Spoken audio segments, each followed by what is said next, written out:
much, Mr. Speaker. Mr. Speaker, I'd like to talk about some connected issues. The government's duty to act in the best interests of current and future Albertans to protect the environment and the economy, as well as government's backward movement on Alberta's targets on greenhouse gas emission and our part of the federal commitment to reduce the level of below 2005 emission levels by the year 2020. So I guess the question goes to the money man, to the Minister of Finance and Treasury Board. What is behind the government's insistence on PR bigging trips over any action that would be transformational for the operation of oil?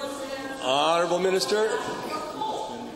Well, Mr. Speaker, I would suggest that the question is probably better to the Energy Minister, because what this is all about, Mr. Speaker, is market access. And as we have seen over the last 10, 12 months especially, market access is crippling our economy and the federal economy, Canada's economy, because we cannot get to Tidewater to get what is the appropriate price for our products. Mr. Speaker, everything this government does right now is focused on making sure that we're doing the right things for Albertans. That means part of that is making sure we have market access for our products, and we will do what it takes, Mr. Speaker. Thanks very much. Back to the same minister.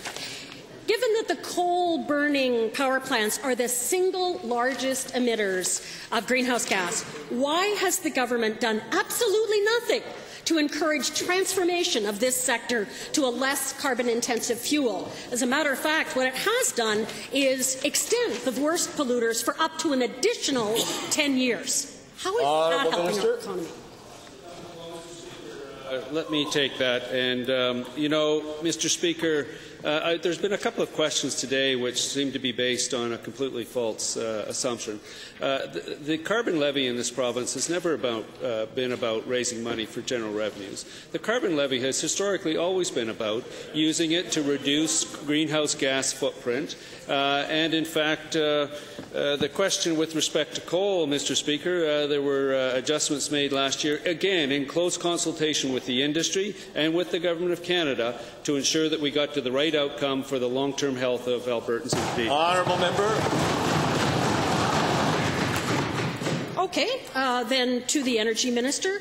Given that Siemens has just announced that they're opening a head office in Calgary, so we're hardly chasing them away, why is the government so obstinate about increasing the carbon levy to something that would be transformational?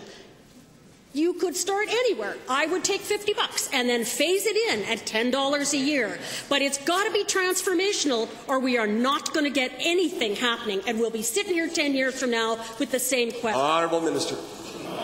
Mr. Speaker, the transformation that we're creating in this province is a transformation of good, long-term economic fundamentals with a balance for our environmental responsibility.